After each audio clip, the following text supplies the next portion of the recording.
निसर्गाचा कोप होईल. निसर्गाचा कोप होईल माणसा.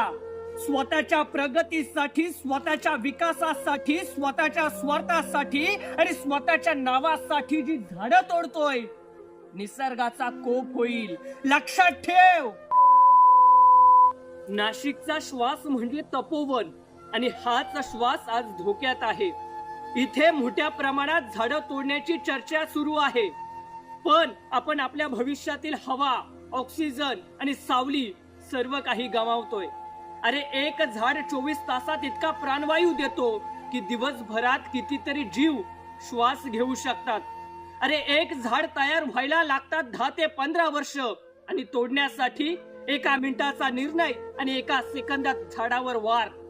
आणि तेच वाढायला अर्ध आयुष्य जातं. हे आपण लक्षात घेतलं पाहिजे. झाडं तोडणं थांबवलं पाहिजे, नाहीतर निसर्गाचा कोप होईल. माणसा, निसर्गाचा कोप होईल. हे लक्षात घे.